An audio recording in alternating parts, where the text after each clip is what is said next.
Hey everyone, welcome to yet another podcasting session in our current segment of fintech and innovation. In this segment, we invite people or guests who are into financial technologies and understand what kind of leadership and capabilities they are coming up with and what they really expect from us as a professionals or from the people who are getting into these kind of roles. So, in the same context, to understand this complete arena better, currently we have invited someone from this similar background and this similar capabilities. And I'm just gonna invite Hasintha Gunawickrema, who is currently working as a CCO with HSBC, and she's been part of this HSBC from the last 16 years. So let's get to know about what kind of capabilities and creativity and the mindsets he's come up with to get reached to that positions and have a completely dedicated. So without wasting any time, I would like to welcome Hasintha. Hey Hasintha, hi. Hi, Welcome to Akash. the Hi. podcast. Yep, Thank you very much for inviting me. It's a pleasure to be here. sure. Everything going good, right? Absolutely. Okay, makes sense. Let's start with you. Yep. I'm talking about you. How I just want to go on with means where you have started. Okay, your initial journey. How is the experience in India, and what are the childhood experience you have? Yep. Sure. If Thank you you, kind of Akash. talk right, Uh, please. yeah. Thank you. It's a very long story. Hmm. I was born and brought up predominantly my childhood in Sri Lanka, which is a very tiny island. So when you are born in an island, there are three things your parents always tell you. You have to be Okay, dedicated, you have to be devoted, and you have to have the determination. Those are the three Ds my dad always used to tell us: dedication, makes devotion, sense. and determination. So those were the Yeah. core of our existence. And as a child, I think my aspiration was to go into to become a newsreader to start with, Hmm. because I really admired them coming in front and being able to communicate so swiftly and so succinct in a succinct way. Late in my life, I thought I'd go into biology, but however, I ended up doing financial accounting and management accounting. So I qualified as an accountant when I was 21 years old. And since then, I traveled quite a lot across globally, working around organizations, predominantly HSBC, as you said in your introduction. So with HSBC, I worked for 16 years. Prior to that was in Barclays and also in a subsidiary of HSBC, which is Marks and Spencer Bank, and also some smaller pharmaceutical companies. So that was my background. From financial accounting, how did you end up in risk management is a good question to ask. Even if you don't ask, I'm going to answer that. So Right. It's a sensible accountancy, understanding. Yeah, please. I did accountancy with the Chartered Institute of Management Accountants UK. When I got qualified, I went into financial accounting and management accounting as the base to get my first set of approvals as the accountant. But later on, I was extremely fortunate to meet certain individuals in my career, especially in the UK. There were a couple of individuals who actually saw me not just as an accountant, but also saw the way I was positioning things to drive the business growth. So they encouraged me Right. to move into a business roles, more of a leadership roles to drive the business forward, think from a customer centricity, from a growth agenda. And I moved Right. from finance into business. And ever since I was in business, my predominantly I learned few things. One is cost is a choice. As an Hmm. accountant, I still look at data. I'm extremely fascinated with data. When I see data, I get really excited. Maybe it's a very sad life, but I do get Right. excited. Right. And the other thing is, given cost is a choice, I always look for places to improve the operations or the efficiency of a business or an organization or even myself to say how can I do things in a better way, better efficient way, because it's a time that create cost. It's the investment of our time, investment of our operations, investment of our resources. So I started looking at a lot of technological enhancement to support myself as an individual and also the organization. So that's the second piece with my career. And then the third one is be very bold. Sometimes it might be not necessarily bold, but it's like you make decisions on the go about your career. I can give you Yeah, right. very classic examples. I have worked with the bank in multiple countries simply because I raised my hand and said, you know what, I'm happy to move across geographies and support. I think the beauty of that journey is I've got a fantastic partner. My husband had always traveled with me, so I was fortunate to have someone in my life who was quite willing to travel the world in a drop of a hat. Right. Say, right, we are moving. And India was such example because we were given like 6 weeks to make the decision and move out of UK to come into India as the chief operating officer for wealth and personal banking for HSBC. So that Right. is my journey so far. Absolutely. And it sounds, quite revolutionary. You'll be traveling across the globe along with the kind of capabilities you come up with. And great to know that you have a great support from your husband to, make such kind of decision. Good to know. I'll Yeah, just go ahead, okay, and get to sure. know a bit more about you. You are part of the two big organizations or institutions across the world, that is Oxford and HBS, right? Yeah, If you would like to enlighten us about a bit that how this network is with you, okay, and how yeah, capable you'll be getting growth with it, right? sure. With Oxford, actually, it's a very small program I attended because when I was in Hmm. India as a chief operating officer, I had a very big dilemma. I had to build a digital onboarding platform, which was super critical for us, given our customers were not getting the best service from us. And it Hmm. just breaks my heart when I see our customers are not getting the best service because we are here to serve customers. That's the whole Hmm. purpose of our existence in Right. the banking industry. And I had to build this capability. And for me to build that, I felt like while my team is there along with me on the journey, we also brought in a fintech to support us in that journey along with our in-house technology team. But I felt I need to learn the technology myself. um, First because I love learning new things, but the secondly I felt Hmm. like if I'm signing on the dots to deliver this capability, I need to know what I'm doing. I need to know Right. what I'm leading Where for. I understand exactly. So I went into a training program with Oxford University to learn around technology development, but this was on built based on my first maybe 21. When I was 21, actually, I did a technology program with the Australian Computer Society. I'm a member of the Australian Computer Society. They taught me how to build the platforms, but Oxford University was more onto blockchain design. So that was a big piece of learning for me. And also designing APIs, how to build that capability, how to build interlink different Hmm. um, different Modules. systems. Yeah, so Okay. you design an end-to-end digital platform rather than a very sophisticated front end and a very manually driven backend. I wanted to build an end-to-end technologically enhanced, sophisticated capability that our customers feel valued. So that is the whole purpose going into Oxford. And the biggest learning for me over there, we were my colleagues. We were all spread across globally. We had to work ridiculously crazy hours because we were all spread across. But the Uh, beauty of it was we were respecting each other's thoughts and everyone gave space for the other person to speak up. And I have to tell you, I think I was the only person who has never done this of a technological enhancement in an industry. Most of my team members, my cohort, were in tech space. So they really coached me. And I love that space when someone is coaching me because it's a brilliant space to learn new skills. So right. that was Oxford.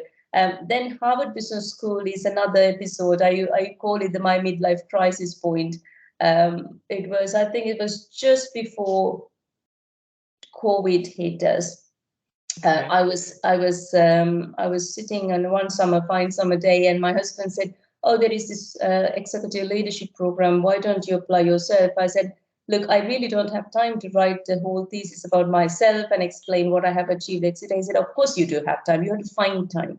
That's why I always say he is the star Right. behind all what I have achieved. If I have achieved anything in life, it's just my parents and my husband. He always said, "Look, find time." So we sat together. I wrote down, and he helped me to write it. And I submitted on the last day before the submission day. and I got the approval.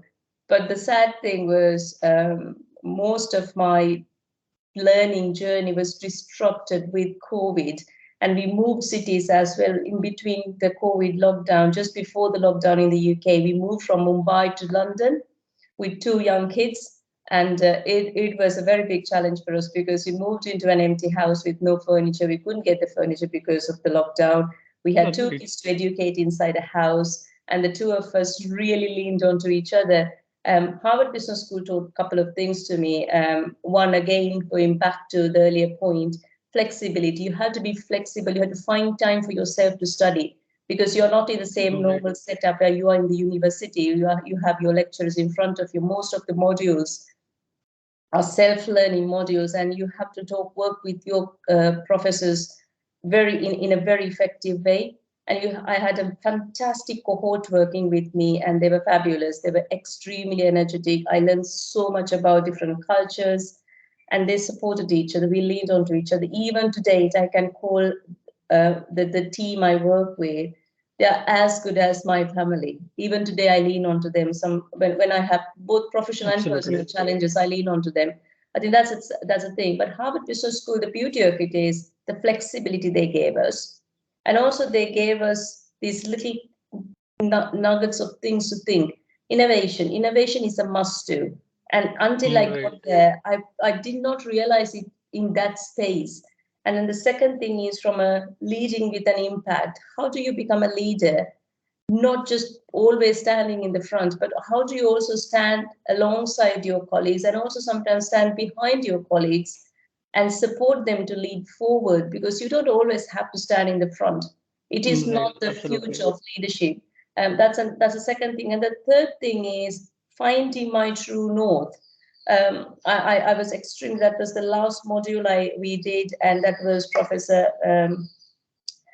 Bill George, who talked about his book about the true north. That was the most fascinating experience for me to figure out why am I doing things in a certain way, and do I need to change some of these behaviors? If I don't change, what are the impacts onto my career? And if I Right. change, how do I change things?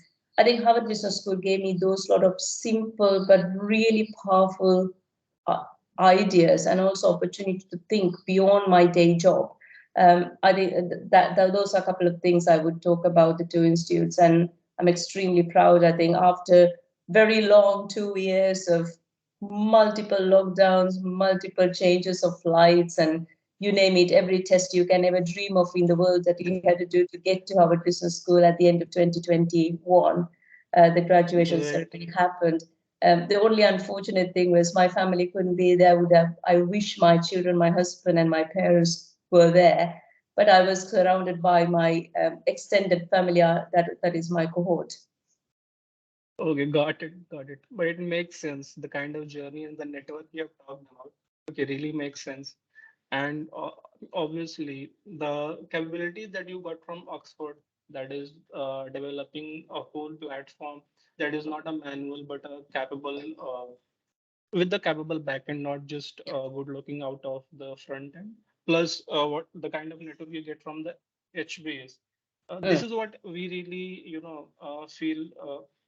Uh, that business schools bring with them, the kind of network, the kind of trust yeah. that we can get.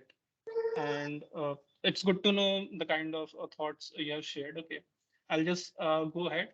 Uh, in the initial time in your career, you have worked as a business analyst, and later you have shifted to financial analyst, right? Mhm. So how those journey look like, okay? And how's that switch or the shift of a complete mentality look like to you? And further, you'll be into business, I think, right now. So, if you would like to give a brief around it, please. Yeah, sure. I think as I started the conversation, financial accounting and management accounting was bread and Hmm. butter, or the stepping stone for me to business world. Um, that has a link between my childhood, because as a child I loved mathematics, and I Hmm. love the data, I love the numbers. Because I love the numbers, I always used to look at numbers. And my other favorite subject was literature, English literature, and because those two subjects are not really interlinked, but the storytelling in literature and the numbers in mathematics. So the finance space actually enabled me to use those two things I loved so much as a child. Take the numbers, tell a story with those numbers is a must do for an accountant, not in the past, maybe not much in the past, but today we need individuals with those skill sets to tell a story by looking at the data. That storytelling Right. is a must have. I think my journey was quite a dramatic journey when I was in finance because I had to learn a lot. I have moved from Asia into Europe. I had to learn the way to communicate, that I had to learn the culture. I had to understand how people behave in a different setup, as well as be successful or build a success story with my skill set. So I must tell you, there are a lot of mistakes I've done. If I take few mistakes, I think the biggest one was being scared to speak up because you're surrounded by individuals who had the English as their first language, which was not my first language. I had to learn English at school. So I always had this fear of failure, fear of not telling the right thing or not expressing things right. And again, I have to give credit to some of the leaders whom I worked with. And there was this one individual who pulled me out one fine day and said, "Listen, if you do not put yourself forward and if you don't raise Hmm. your hand and speak up in discussions, people don't know how much of a talent you carry. So you need to Right. speak up." I think I give that message to any mentee I carry now. I support people. They don't have to be a formal mentee-mentor relationship. When I see individuals, even in a discussion, in an audience, I sometimes walk to them and say, "Do you need help to communicate?" Because that was my biggest challenge as a young Right. individual in a European setup. And that's one thing. The second thing in financial space is having financial knowledge and financial skill sets to understand, analyze, and interpret data, read a P&L, understand a balance sheet, articulate that story back to individuals really, really helps you. I mean, you don't have to be an accountant. I have to be very honest with you. You can learn these skills online. It's as Right. simple as that. But having that skill sets give you three really important things. One, you feel confident because you understand the data, you understand the numbers. And you Right. the second thing is you are empowered to make decisions. Sometimes when Absolutely. the decisions are have to be made by you, regardless of hundreds of subject matter experts around you, you feel comfortable, you feel empowered, self-empowered to make decisions without any fear. The third thing is you can actually stand very firm when you're having competing views from multiple individuals. I'm not saying you override other one's views, but what I'm saying is if there are certain things, especially in the cost management space, Hmm. I can give you hundreds of examples when we had to do large transformations or restructures or large investment decisions. That ability to articulate your challenge or your give them constructive feedback comes when you have the knowledge. Comes Right. people start respecting your view if you have the skill set and the knowledge. Knowledge is a must have, but a lot of us today generally have a tendency that I need to have only the technology skill set. No, actually have some time, spend some time learning financial accounting, ability to read your balance sheet and your P&L, ability to forecast your data and understand why these things are happening.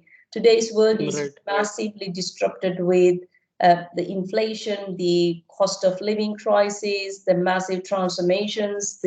I mean, the last 2 weeks we saw so many impacts in the banking industry. So you need to be able to do that. So that is my career. I mean, I'm elaborating this a little bit more because a lot of individuals have this mindset. You don't necessarily have to have a Absolutely. finance background. You don't need a financial accounting qualification, but having that Right. knowledge is important. Absolutely. And it makes sense, with the context that we often see, we as a data scientist, that there is one data and there is, domain.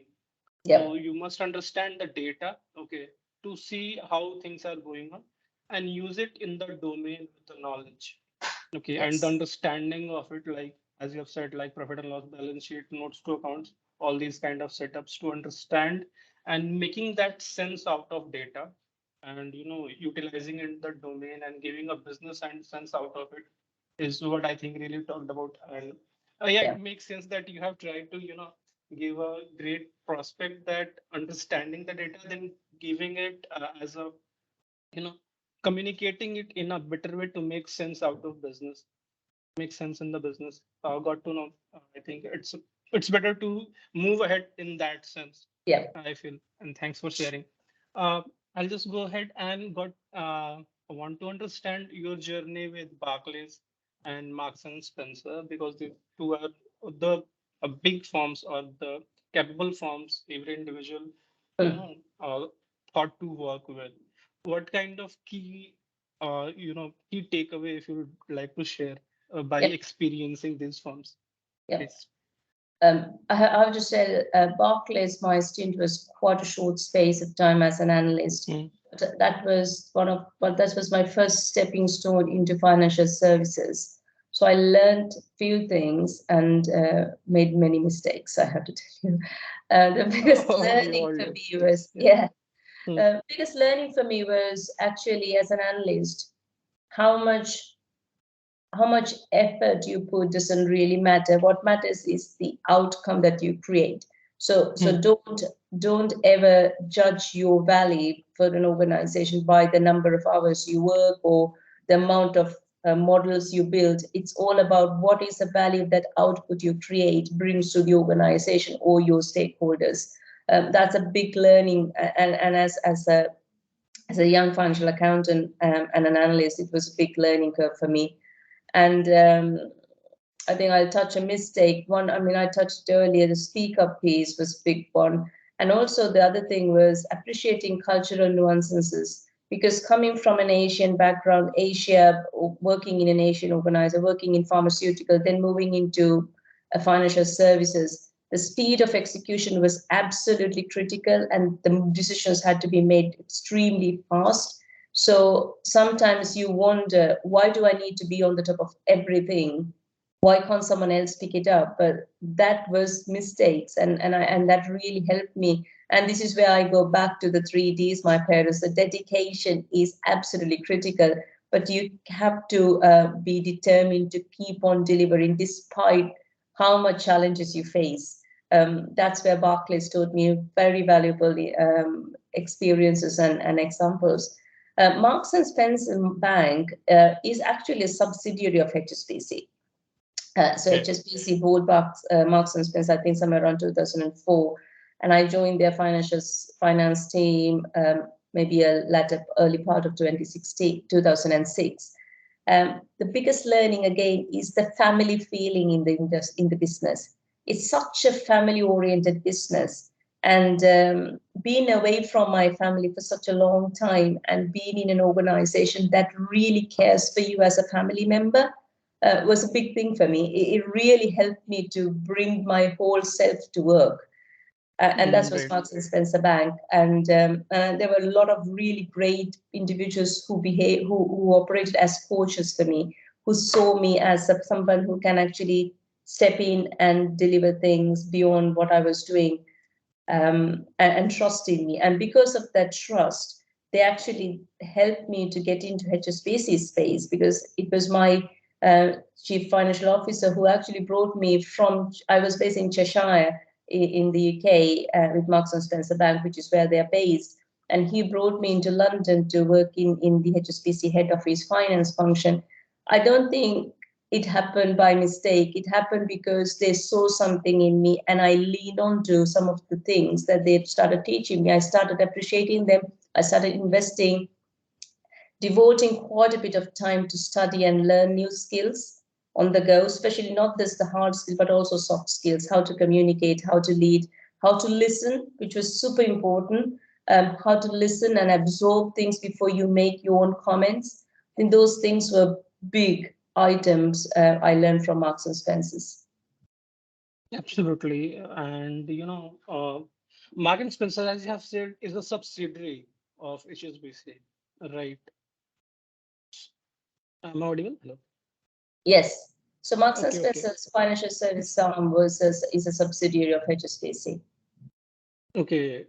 So how the transition has happened, like whether you have just Means after Mark and Spencer, have you got to HSBC or you have taken some break or have gone through No, no, some no. critical interview process? Yep. No, what happened was my husband was working in London and I Okay. was working in Cheshire, which is a good 2.5 hour drive. So it was really impossible for us to spend together more often. So by the latter part of my time with Marks and Hmm. Spencer, I was completing a large cost management project. And at the end of it, they asked me, what do you want to do next? And I said, I would like to relocate to London because I would like to be with my husband. We were very newly married, and I would like to spend my time with him rather than sitting in two different cities, though within the same country.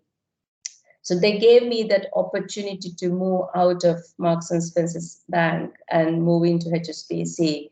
As I said, it's just how you build your network within the organization. How do they Right. see you as valid?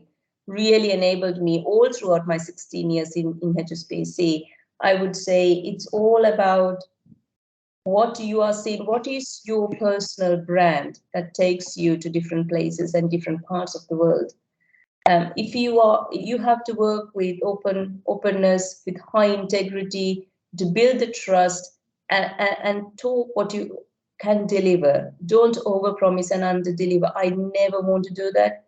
It's better to underpromise and overdeliver always, but don't give up your dedication, your devotion, and your determination. I think that has been engraved to us as children, and we carry Right. this even today. Yeah. Yep. Makes sense. Makes sense. Your 3Ds are always with you. Okay. Uh, Now, as we are into HSBC, I would like to know this journey because it's a very capable journey you have. Okay. It's really take a long of understanding and strength to be in that 16-year long journey. So let's start with where you have been there as a management accountant. Yeah. Then you have been, getting upgraded and then becoming COO and currently serving as CCO. So let's talk about this journey. It's a long journey, but it's a very wonderful journey, I have to tell you. Okay. During that journey, it was not just I grew into these jobs. I also became a mother. I have really wonderful two kids. The organization absolutely supported me to be Right. a to be a mother, to be a daughter, to be a wife, and to be a daughter-in-law at the same time to grow as a professional. So I think that's the That's like a fundamental for dream. any Yep. organization, helping people to grow in their personal capacity and be at their best in their personal space as well as in their professional space. So I think I carry a huge debt of gratitude to the organization for helping me to play multiple roles in my life. How did that happen? I think it goes back to my 3Ds. Plus, I think I was extremely fortunate to work with individuals who supported me to see my mistakes or learn from my mistakes. There were I had leaders who supported me who were very, very clear and very focused. They called a spade and said, this is not working, you can't work that way. And I think it was very harsh at the time. It was quite difficult to accept, but that's the right thing they did. Because had they never pointed it out, I wouldn't have understood that I was making a mistake or there were some better ways to do things. So I think I give them all the respect for flagging things when they were not good enough. That made me realize I need to do things in a different way. I had to be more innovative. I need to learn new skills. That's the first thing, learning from others and help, and listening to others' feedback, regardless whether I always believe, I think there's a tendency, not necessarily massively in Asia, but predominantly in European culture, there's a lot of, what do you call it, sugar coating that happens rather than telling the truth that it stands. I really, really encourage leaders. I'm not telling you to be harsh, but be honest with your teams. That's how I learned. My leaders were Makes extremely sense. honest with me when I was not at my best. That's the first one. And the second one was, don't be afraid to try new things. I've done multiple projects, multiple journeys, multiple innovative ideas were brought in. when everyone in the room was not sure that you can deliver it. I can give you enough and more examples where the whole room was like, it's never going to work. And I was the only one standing there thinking, no, this will happen. This will happen because we have to do it, because we are here to serve our customers. And I go back to that mantra. That is the mantra. I was extremely fortunate. We had a CEO at one time, and he told this one in one of our town halls. He said, "We are here to serve those who serve the customers, or we are here to serve the customers." There are only two types of roles in an organization: either to serve the customers or serve those who serve the customers. So we have to stand tall when the whole world is standing behind against you or don't really accept. Because if you believe in something, go for it. Right. Even the industry. Look at India's technology enhancement. I'm fascinated. I was extremely fascinated as a COO in the business. That was the biggest learning opportunity for me. Those 3 years in India, I absolutely cherish those memories. I still have a lot of respect for those who really step out of their comfort zone and try new things. The third thing is, have people in your team who are better than you. Always. In every leadership role I did, I always had, or I always used to bring people who are really smart. You need smart individuals to guide you through.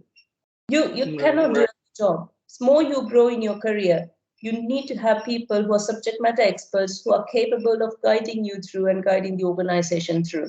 But don't forget to give them the respect, give them the recognition. So I can give you a really fantastic example. As a CEO for India, when I walked into that market, one thing I learned was the skill sets are fabulous, fantastic skill set. My leadership team, my whole team was superly experienced.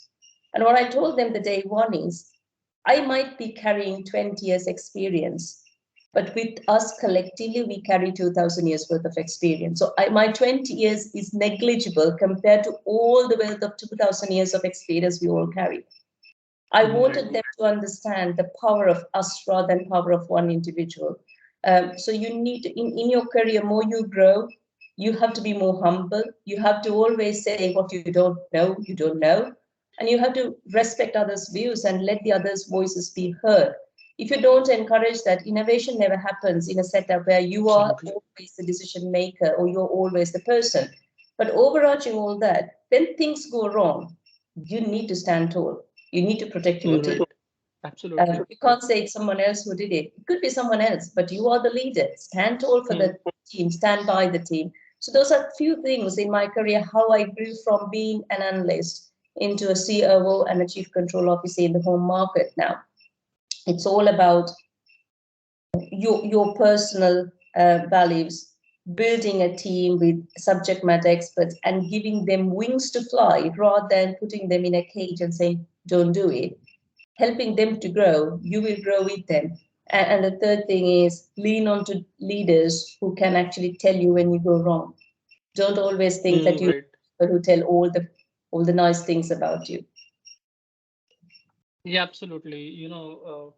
Some of the best thing coming out of this conversation, and I'm just trying to understand or absorb as much as possible. I have one question though. Okay, on different parts. I'll go on with the first one.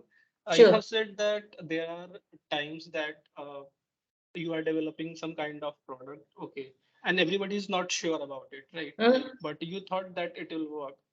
So, what I'm trying to understand in that kind of scenario when you are there, okay, how much it is data backed and how much it is gut feeling, because that make a lot of sense, that whether I should stand with it or, why others around me are not seeing the vision I'm seeing.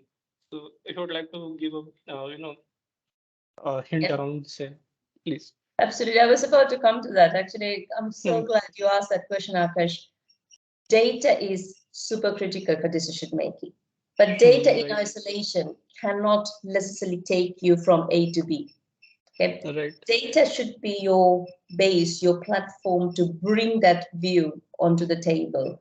So if you say, for a very simple example, if you have large number of customers complaining about a service that you provide, your data will show you day in, day out, your trends will be increasing customer complaints. And then you can even do Right. a deeper drill down to say, right, on what products, what services are these clients complaining? That's all fantastic. But then what you will end up with is you have this whole bunch of data points to say there are problems, these are the places Hmm. where the problems are sitting. Then you need to bring your thoughts and your team and your stakeholders, look at those individuals who are closer to that process and ask them, absolutely help me to understand, is this the real core reason, the root cause, or is there an unseen root cause? Because your data might show you certain things, which is the top of the ice, the tip of the iceberg. There Right. could be things that the data might not pull out immediately. And that's Hmm. where you need the human intervention. That's why you need the people who actually touch the process, right? If there Right. are complaints about a product or a service, having all the data is fantastic, but it's really, really important. You go back to the basics. You go back to your frontline colleagues. You go back to them and ask, what are the customers really telling you face to face? Because the complaints are logged in a system, but what are they really telling? What do you think are their pain points? Ask that question. Bring the human view into the data. When you Right. take that view, and if someone says, I disagree, then you have both insights. You have the qualitative information and the quantitative information. They combine together, helps you to make informed decisions.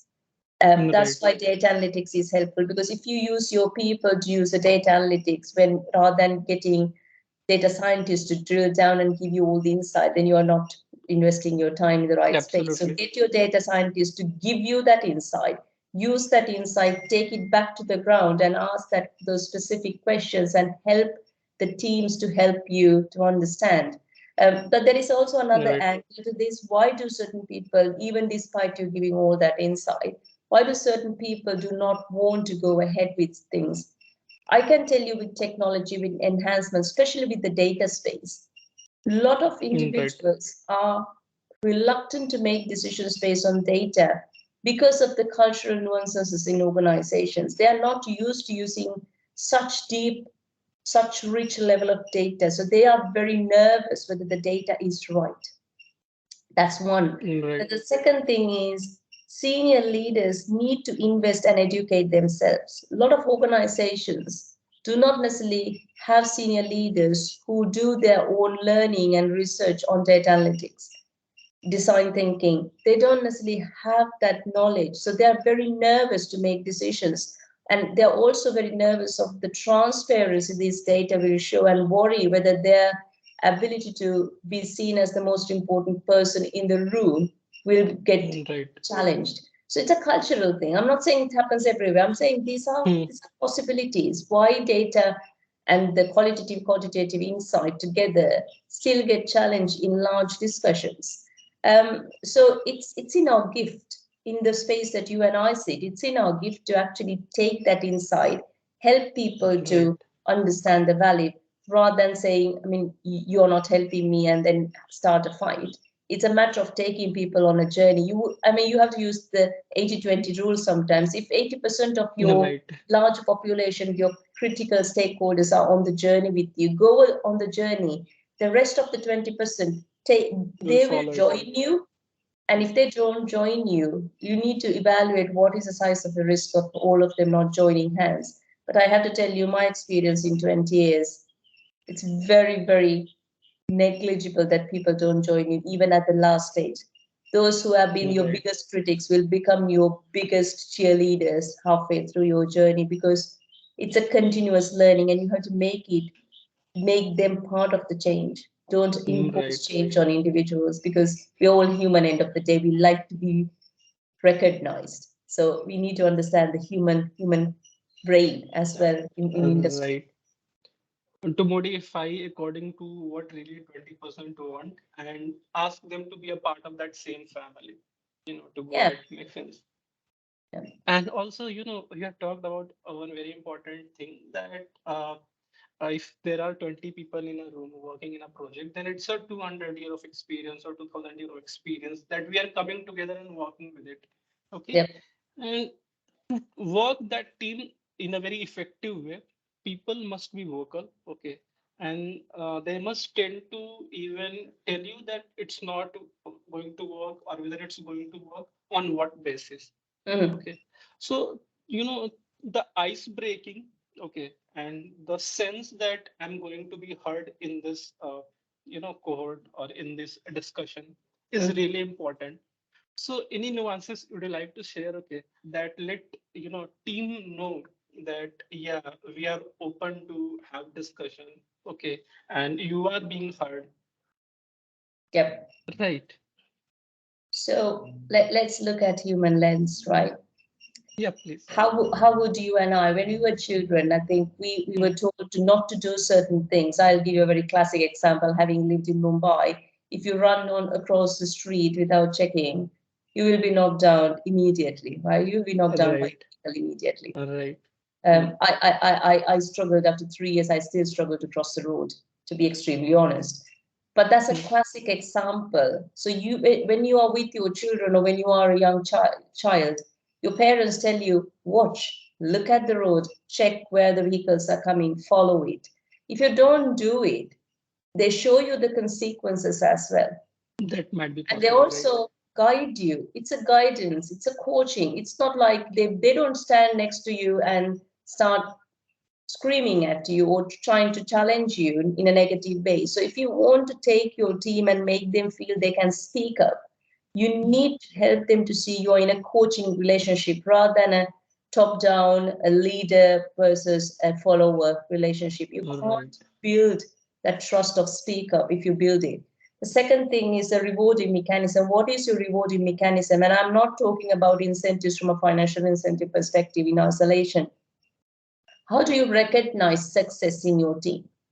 Is it every time when someone is doing a perfect job and winning outcome? Or is it somewhere you appreciate the out of box thinking, or you appreciate the new ways of thinking and new ideas coming in? Somebody challenging you in a meeting, that's the best thing I love. I love my Absolutely. colleagues when they say, you know what, Hasintha, it doesn't work. And it is harsh sometimes, it's very Hmm. difficult to accept. Right. It's super, like you get just taken It back, but takes courage it's for a important. leader to get up. No, right. Yeah. Makes sense. So that happens only. It's up to us. It's Hmm. up to us to create that setup for people to feel it's okay. You can speak up, and if you make, and I always used to tell this, and whoever who listens to this podcast and who had been in my team will vouch for this. Sure. I always used to say, you know what? Try it. If you fail, I'll stand by you. It doesn't matter. And Right. I operate just the way I operate with my children as a mother. I always tell them, if you don't try, you will never fail. If you never fail, Right. that shows that you have never tried. So trying is important. Otherwise, you don't know your capacity to grow. Innovation is all about that. Technology is all about that. Had all these innovative ideas been locked in a box, if someone was scared to go ahead and try something new, And we would open it be in up this about it. setup, Right. right? You and I won't Hmm. be having this discussion on Teams.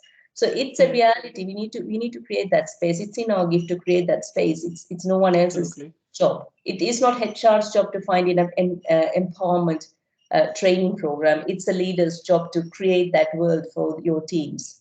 Right. Makes sense.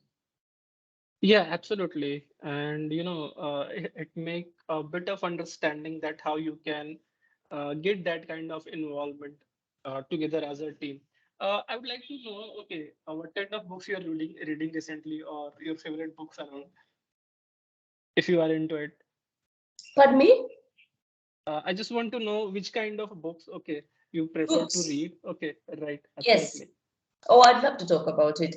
I love reading Please. books. I Okay. really love, as a family, I think the four of us spend quite a bit of time reading Hmm. on weekends or when you're on the train, etc. So we love reading. And I love reading about neurodiversity. I love reading books around growth mindset. Carol Dweck's book around growth mindset is one of my favorite books. I bought that book even for my children because I want Nice. when my daughter sorry when my son turned a teenager, that's the first book I bought him for his birthday, because I want my children to think anything is possible if you put your heart and Right. soul into it. uh, Absolutely. None of us are born with a silver spoon in our hands. We have to build our lives with what we have and the determination that we carry. So it's a growth mindset is something I read. I also love to read a lot of technology books because it's a learning opportunity for me. So at the moment, I'm reading a book around. I actually have this book, Machine, Platform, and Crowd. It's all about how the crowdsourcing of ideas will help us to build the machine learning more and more, to bring it to innovative space. I also like reading books about neurodiversity, as I said to you, because I'm Right. extremely fascinated how much I learn from my children. And I see how different their mindsets, their thinking, their way of looking at the world is different to the way I'm looking at the world. And because we are very diverse people, and also I learned a lot from I've got a team who was looking at data scientists, and predominantly large population of them have a very diverse way of looking at data, and looking at the trends and joining dots. So neurodiversity is a big piece for me. I spend time reading, and there is this lovely book about diverse people and how they think, Mm, which is written like written an article, but I really can't remember the exact name, but I can give it later on. I mean, I can put some sure, sure. quotes on Please, please. LinkedIn around that. But there are really good books. As I said, every day is a school day. You have to keep on reading. And I also have I listen to a lot of podcasts while I'm driving. I have a audio books, which we all listen. And the recently, we were listening to a book written by a doctor in neurology, and that was the biggest hit in our family because everyone wanted to listen to that. He talks about his personal experience in the surgical unit, and how things went right and how things went wrong. Because it's not like your industry or the banking industry. When you're a neuroscience neuro surgeon, you are responsible for someone's life. And he explains how complex it is, but how he manages day in, day out to serve those who are vulnerable. And those are things I enjoy reading. And as a family, I try to educate my children. But I have to tell you one thing, I like reading biographies, and the book I got for my daughter on her 10th birthday is the book written by Indra Nooyi, the previous CEO from PepsiCo, and I'm a big follower of her, because listening to her book, My Life, made me realize it's quite similar. Some of her journeys in the US and the struggle she went through was quite similar to my journey. By far, I haven't achieved that much that she has achieved, but it's similar to the journey most of us experience outside our own personal space of where we were born and brought up. So those are things I enjoy reading.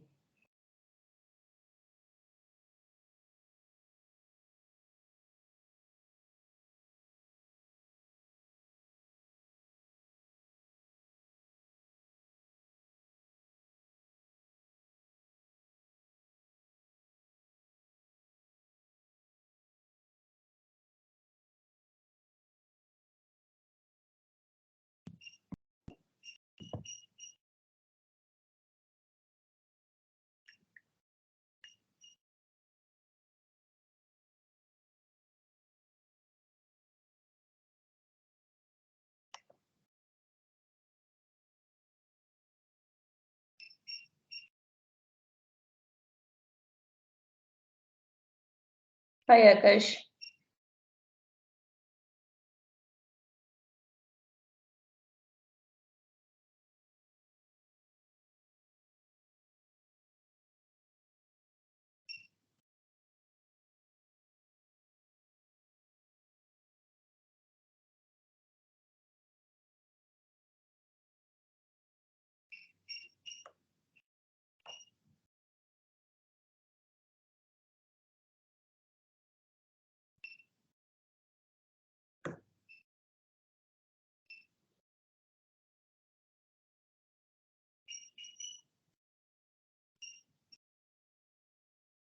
Sorry. Actually, I just lost connection suddenly. That's all right. Am I audible? Okay. Not an issue, please. Let me just. Where did we stop the conversation then? You need to tell. Right. We are talking about books. Yeah. Yeah. Uh, so, any two or three books, if you would like to recommend for our listeners, even I right think now, or we can put in chat, right? Please. this is an interesting question. So I Okay. think one thing I would really, really encourage is the book called The Growth Mindset, written by Professor Carol Dweck, Yeah. because it teaches you that anything is possible. Makes The sense. human brain can do many, many things that you have thought is impossible. So that's one thing I would say. Keep developing your brain. There's so much you can do. The second thing is, at the moment I'm reading this book by Andrew McAfee and Eric, which is about harnessing our digital future. It's all about machine, platform, and crowd. It's a very interesting book. It just talks about the practicality of doing new technological enhancements and building them to build efficiencies in organizations. So that's the second book.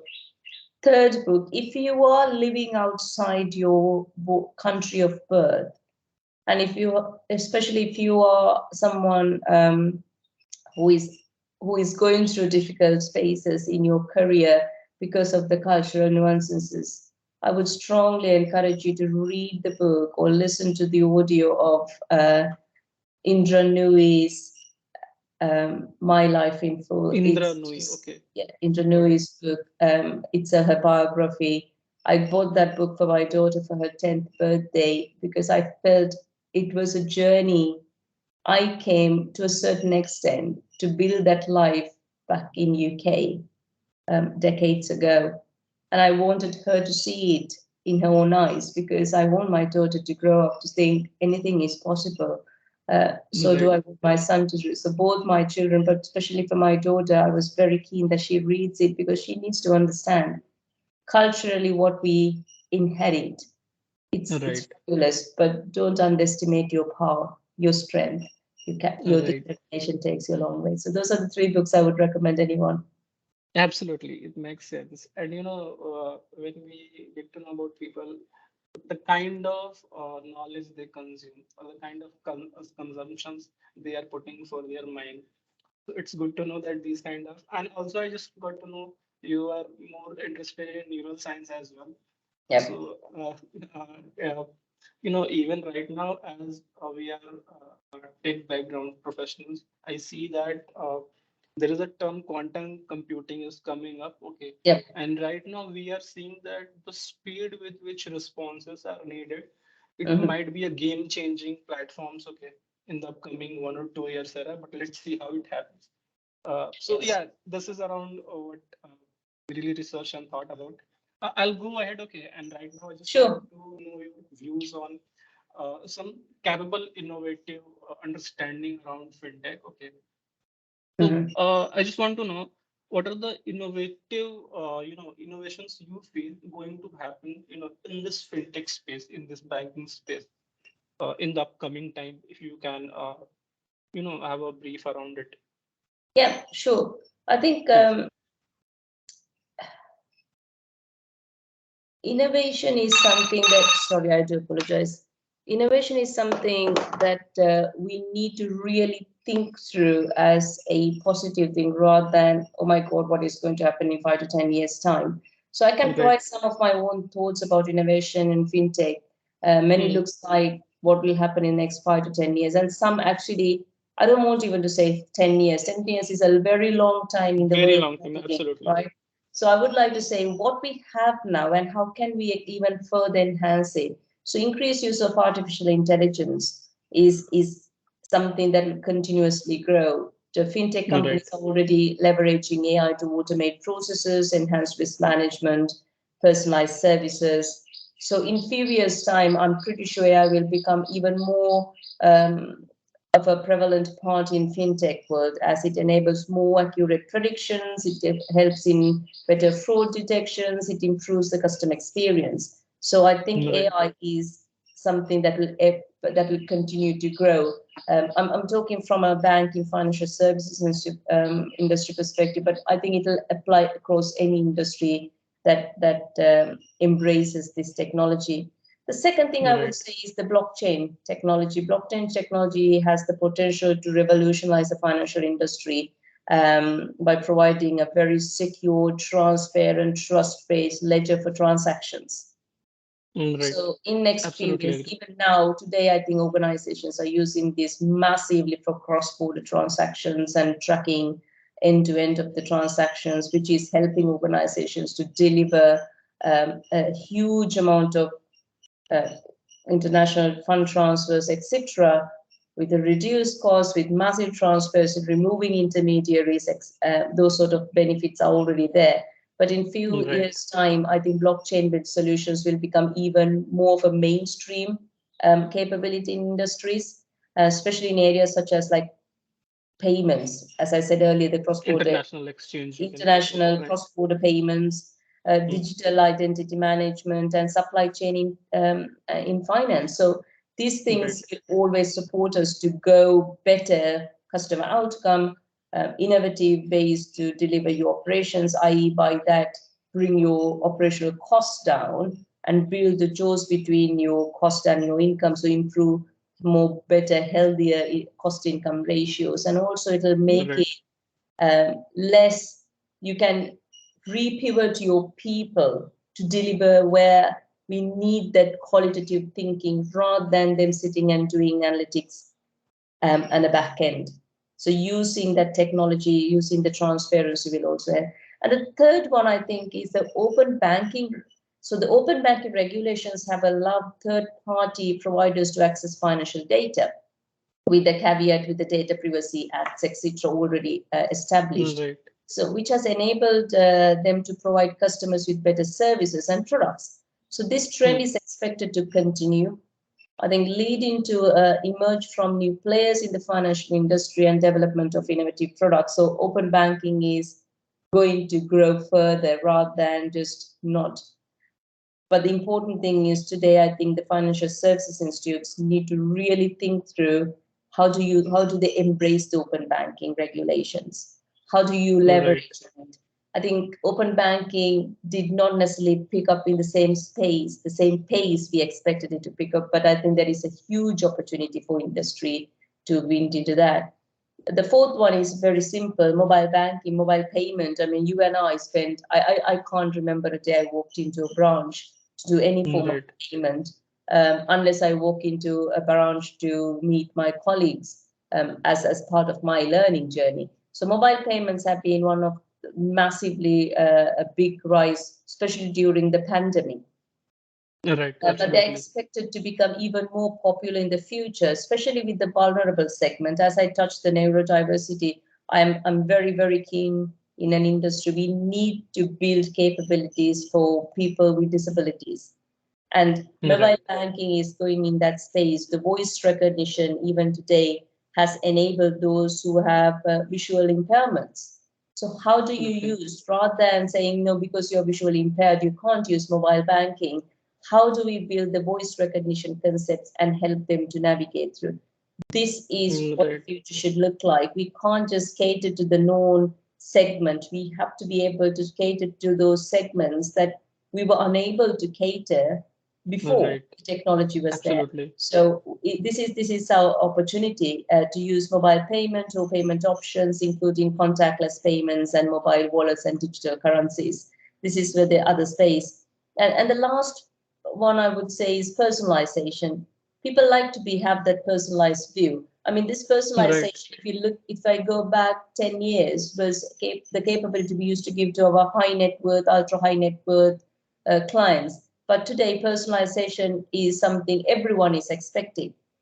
I need to be treated like who I am. Treat me like you know me. That's the concept clients and the customers, every customer is expecting us to know. So fintech companies are using data analytics, AI, as you know, to create very personalized services for their clients. In few years' time, this trend will continue to grow, and that's why large organizations need to continuously, especially very matured organizations, large is the wrong word, but very matured, very established organizations cannot think that they will be capable to survive if we do not use data analytics, but they have to invest on data analytics to lead even more tailored, customized services that meet Right. very unique needs of your individual customers. And that is something the regulators are very much pushing forward now. In the UK, we have something called consumer duty principles that are coming to life from July this year. And what they're asking is, don't tell me what you're doing, show me what you're doing to bring the best out Right. to the customers. So this is where Right. technology can be used immensely to build that skill set, that capability. So if I summarize these things, we can expect to see increases use of AI, blockchain, open banking, and also mobile payments, etc., in the fintech space next maybe 5 years, even before 5 years. But these innovations will further enable banking industry to be more customer centric, build a very Right. competitive edge, and also manage their risks. It's really, really fundamental, because when you miss the risk management, you end up incurring a large fine at the back end of it, which is a cost for your organization. So Right. don't look at the short term. Don't work with the short term mindset. Look at those investments as a future sustainable growth opportunities, rather than I'm investing for this risk management. Oh my God, there is so much of cost. But look at risk management as a future investment, so you become a sustainably growing business, rather than something that grows the first 5 years or 10 years and then you end up with a massive penalty and a reputational damage. So Right. those are a couple of things from my end, I would say will happen, and how the technology can be used in the fintech space. Absolutely, and I couldn't agree more. And on one more point that you have talked about, like to add those people with the use of AI, okay, who are not part of the banking system, bringing them onboarded and let them Yep, use the kind of services that we have. It really makes sense, and I couldn't agree more. Right. As absolutely. you have talked about, blockchain. Right. Yep, So I have one question around the same, that banking globalization is happening. It's not an issue. We see this. Also, there is a large talk or the discussions happening around CBDC, right? If yep, the central bank digital currency. yep. So, would you like to suggest how you think right now the current stage look like? Okay, Yep. and when it get matured, or we see that yeah, these things will be going to be a part of the banking system or part of every individual transactions at least. Yep, Please, sure. yep. So blockchain technology and the central bank digital currencies, or we call it CBDCs, have the potential to Right, significantly improve the efficiency of international exchanges and transactions. So there are right, a right, few things I can share with you with my limited experience. Um, as I told you, I'm learning every day, so I would not be an expert yeah, in all things, but I'm sharing my sure, experiences. So please, yeah. first thing is fast and cheaper transactions. I think traditional cross-border transactions are very slow, very costly, and it's very much prone to error because there's so many handoffs. But blockchain Hmm. technology can provide faster, cheaper transactions by eliminating the intermediaries and reducing the time that requires to process the transaction. And also CBDCs can also be used to facilitate fast and cheaper transactions by reducing the need for intermediaries.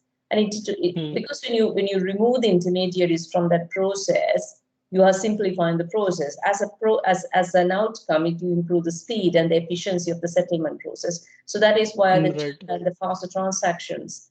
And then the second thing I would say is increasing transparency and security. I think, as I said earlier, we are in a trust business. Financial services is a trust-based business. So right, transparency and security is fundamental. So blockchain technology provides transparency with the secure ledgers that can be right. used to track your transaction in real time. So that is the value, that's a benefit of it. This can help Hmm. to reduce fraud. Fraud is a big, big issue in the world Right, today. And I'm not saying you can eliminate fraud. There's no way we can eliminate in this space, because the fraudulent behaviors of the people who do create frauds, they're also learning. They're also very technologically right, savvy. So it's a matter of reducing fraud using the technology and improve the security of cross-border transactions. Again, going back to your question about the CBDCs, it can be designed to provide enhanced security features such as encryption or digital signature, which will provide more preventive measures for fraud and unauthorized access. So that is where the transparency and the security will come handy. Um, And then the greater accessibility, because traditional Right. cross-border transactions are very restricted by factors such as the geography or the exchange rate, and also the cross-border banking regulations.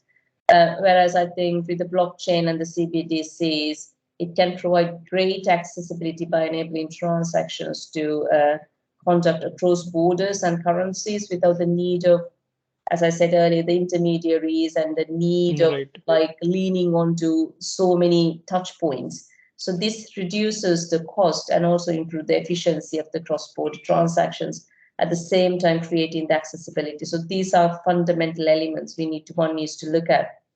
The last one I think is the cross-border payment settlement. Blockchain and CBDCs have already been used and continue to be Right. used to build the reliable cross-border payments. So these are a couple of things from my learning that can provide faster, cheaper, more secured, and more accessible cross-border transactions. So that's where I would, sorry, just give me 2 seconds. You can please, yeah. That's not an issue. Yeah, thank you. Yeah, you can move. Okay, if Forward. it, sure, sure. Okay. If it's urgent, you can take a call. Okay. No, I'm I'll fine. mute Thank for, you. okay. Not an issue. Okay, then, okay. Yeah, so I got to know the kind of understanding and the capability you see in CBDC and blockchain as well, and I'm agree with it. As we see right now, it's a very vaguely accepted, but it's going to be a part as soon as the clarity will be evolving with time and speed. Also, you talked about the risk management, right? So I want to get into this, okay, and trying to understand. You are mostly into the risk management, so would you like to discuss any recent innovative of risk fraud exposed, okay, and the way it get captured? Because to figure out any kind of risk, as you have said, the people who are trying to commit the financial fraud are way too understanding of what they are doing, and they try to find the kind of loophole and try to get away with it. So, any your views that you have seen and want to talk about it, Yep. please? Yep. Okay. So let me answer your question in a slightly different way. Risk management is fundamental, as I said earlier. Hmm. No financial service institute can ignore the need to manage Right. risks, right? But when you're managing risk, you can't manage risk in a very traditional way. That option has disappeared, because the Right. type of risks we are experiencing now are not the historic risk or the standard risk we have seen. So the taking fraud as an example, there are many ways that fraud risk can be addressed to a certain extent to mitigate the risk. As I said, it is not elimination; it's always mitigation of risks, because Right. elimination is good, but it's not possible, You can't especially eliminate. Right. because exactly, people are Hmm. learning along with you. The people who actually create these frauds are also learning. So use of artificial intelligence, I think AI can be used to identify patterns of fraudulent behaviors, and it also Right. to detect unusual and suspicious transactions. So this can be used to automate fraud detection process, and also that will help you to get the trigger points quite faster, very dynamic trigger points, and um, Right. and help to prevent and save time and resources invested on tracking manually. You can use it's dynamic, it's more timely, and it's more cost efficient from a long-term perspective. When I say cost efficient, don't underestimate this point. The capital investment is quite substantial for organizations, but Right. look at your Always. longer term return on your investment rather than the immediate capital outflow, because artificial intelligence is not a cheap option, but it's a fantastic option to move forward.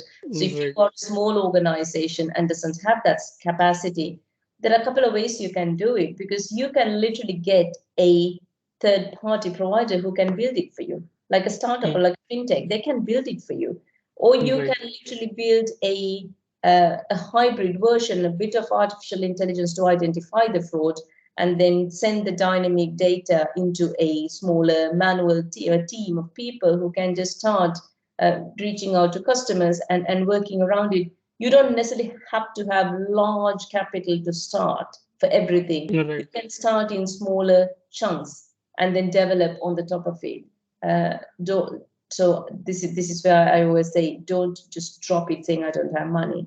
Look at what are the Right. possibilities. The second one I would say is the blockchain. As we all know, it's a decentralized, secure technology that can be used to prevent fraud by creating immutable ledger for all Right. transactions. So it can be used to track goods and services through the supply chain, ensure that they are genuine and not counterfeit. So these are really fundamental. These are basics, getting the basics right Right. in the process. Something I really, really admired when I was in India was the concept of Aadhaar when it got introduced, and the biometric concept. So Right. I'm really, really going to touch that. Biometrics such as fingerprints or iris scans or facial recognition can be used to verify the identity of individuals and prevent identity theft. And this also helps us to the earlier conversation I was touching on the diverse individuals with ability challenges. We have used some of this technology in our organization to say, if you have hearing challenges, then you can use facial recognition to get yourself recognized to go into the core banking systems to get your services, not core banking systems, the mobile servicing or etc. So use the technology to become increasingly sophisticated and reliable, but also reach out to a wider spectrum of customers, even those who Right. are having capability challenges. But biometric is something, it's quite difficult. I'm not saying it's impossible, but it's very difficult to copy. So Hmm. it's the fight against the fraud that we are talking about. So think always you have to use technology to find ways to minimize the chances of copying things and creating the fraudulent activities. Um, and then the last one I would say is the continuous monitoring. I need to give hats off to my team at the moment, my chief control office function. We have individuals who are running continuous monitoring activities, and the fraud risk can change over time. So it is important to continuously monitor and adapt fraud prevention strategies. That's why I say it's a continuous journey. Fraud is not something you can just build a capability and say, now I'm safe.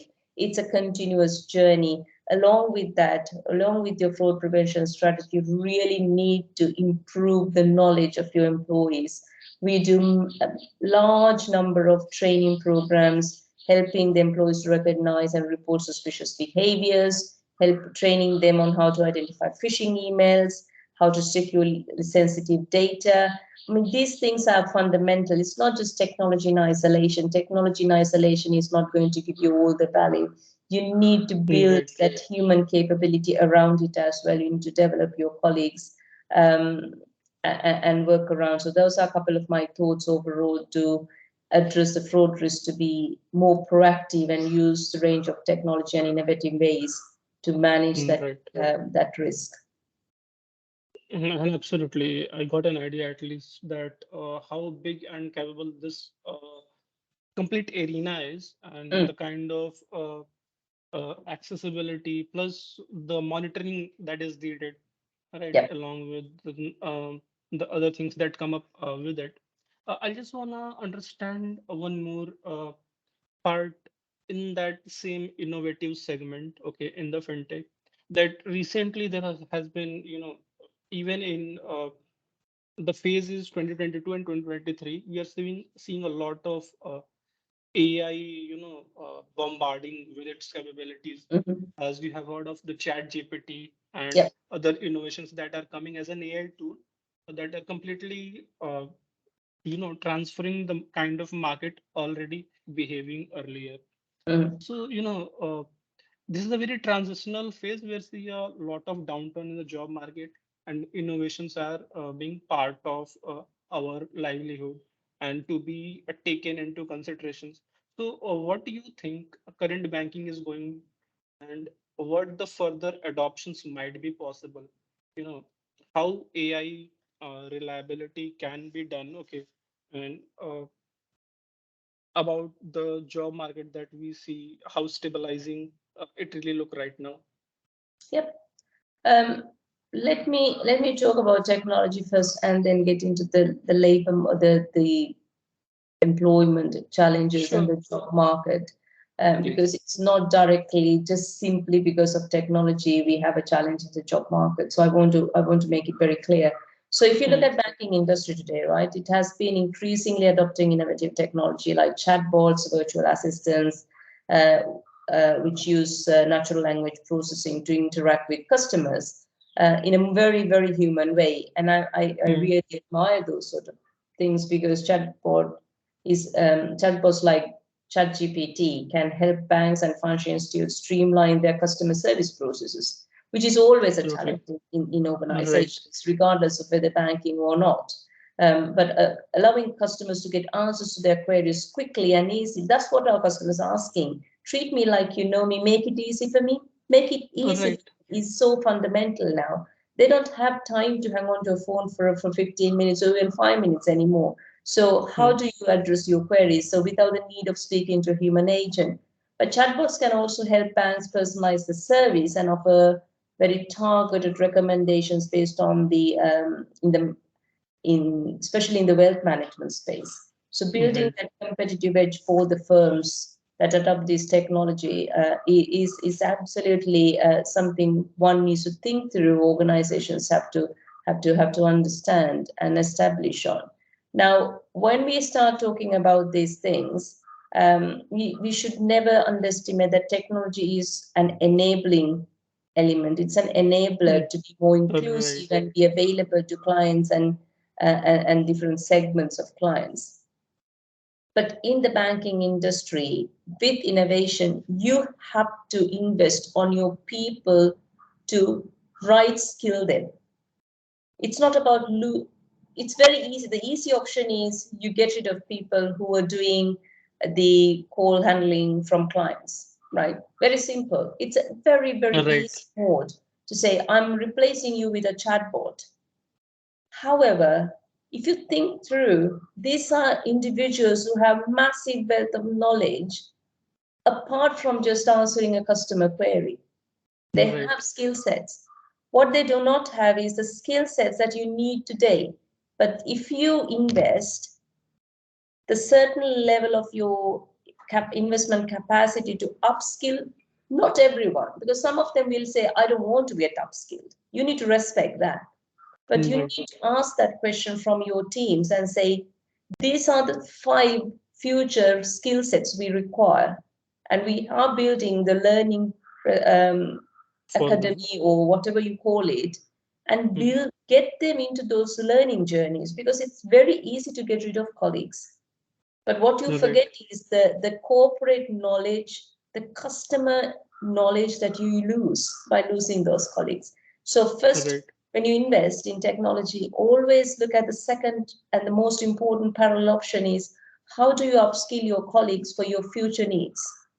Right. Because losing corporate knowledge is easier, gaining is it hard. So I think Right. that is where organizations need to focus on when you go into technology, go into innovation. But at the same time, we also have a P&L or a deliverable from a cost perspective. So how do you get a segment of colleagues who are flexible working capacity, not full time. Right. They might come in and out. They might be having the flexibility to work for multiple organizations because they have this specific skill set they can deliver to different organizations. So we need to Right. really start thinking for future. Should we only have people who work for one organization, or can we build that skill set that we have these center of excellences where people can actually work for multiple organizations? We have to come out from this traditional thinking that one can only work for one organization. When their skills can be replaced by technology, we have to let go these people. I think that's Right. very, very old school way of managing costs. The future should be, if I'm investing in technology, how can I upskill my colleagues, keep that corporate knowledge and upskill them for future technological developments, future enhancements? How can I build these centers of excellence as organizations, as governments? Governments have to step into this space. It's not just the firm's responsibility. Governments and Right. the regulators and the industry groups have to jointly think, how do we build it? Because I think for a split second, if you step back and think, 3 years ago we all managed to do our job sitting at our kitchen, at our dining room, in our bedroom, god knows wherever we were sitting, right? Right, during COVID. And we Absolutely. exactly, so we had the flexibility to do a lot of things.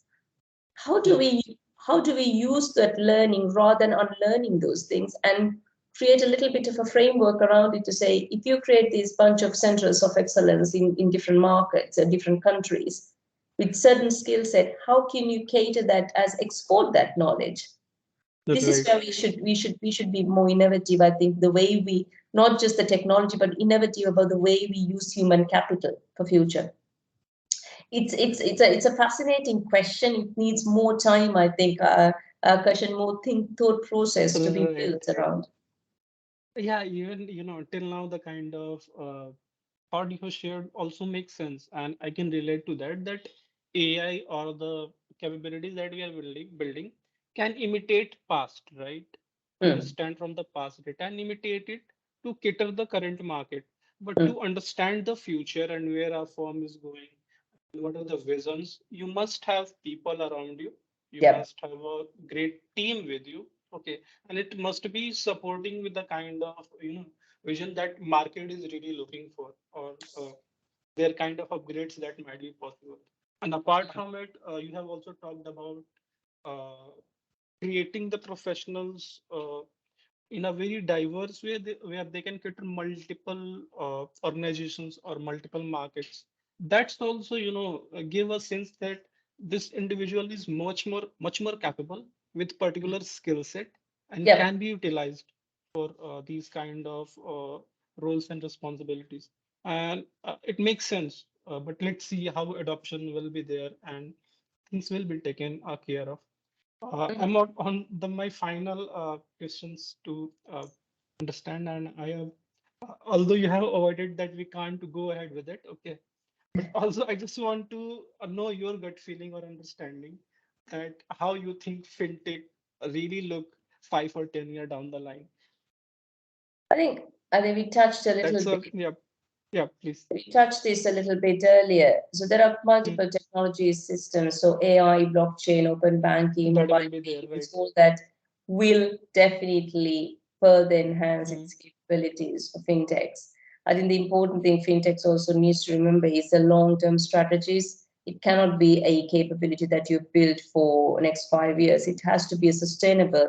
And also Right. fintechs need to start thinking from a risk management lens as well. There's a huge opportunity for fintechs to step into the risk management space when they're building these capabilities to grow a business. Because you can grow a business with the technology, but building certain, automating certain controls and building certain controls, automating them using technology will Hmm. further give a competitive edge to the fintechs to say, look, my capability that I'm giving you is watertight with the current risk capabilities that I expected, will give them Right. a competitive edge over any fintech that is competing in the same space. So look at the risk management space, because risk is something that is evolving on a daily basis. The regulation is um, continuously Changing, right? changing. Plus, I think they are learning. Every regulator globally is learning from each other, and they're Hmm. very focused about the outcome to the customer for the rightful reasons, especially with the way the industry is going, with the inflation in the market, with the cost of living crisis. We carry a responsibility. So if you are in a fintech space, please look at how your capability is catering to the future state, safeguarding and safekeeping the client's funds and money, and also making it easy for them to do their business. So risk management is a fundamental one needs to look at when they're building the fintech space, the future. Absolutely. Absolutely makes sense. And we are about to end our session. And I think we have talked about a lot of things, and that really makes sense. And I would really like to thank you for bringing all those kind of capable insights Thank with you. you and sharing, first of all, with us. Okay, this Thank you makes very sense, much. right? Thank you. And anything you want to say, okay, to our listeners, which might be professionals or students, please, Sure, your last sure. words with them, Um, please. it's not something I invented. It's a very I follow Buddhism, and it's something I learned from my father. Hmm. Uh, and there are three things he said one needs to follow in life. Um, Right. Respect the elders. Okay, that's point Absolutely. number one, regardless of where you stand. Mm, Help those who are weak when you're strong, and accept when you make mistakes, because there will be one day that you will be old, mhm. you will be weak, and you will make a mistake. On that day you should not turn back and say, oh my god, I should have done this. so Care so for your think family, on right? those ways.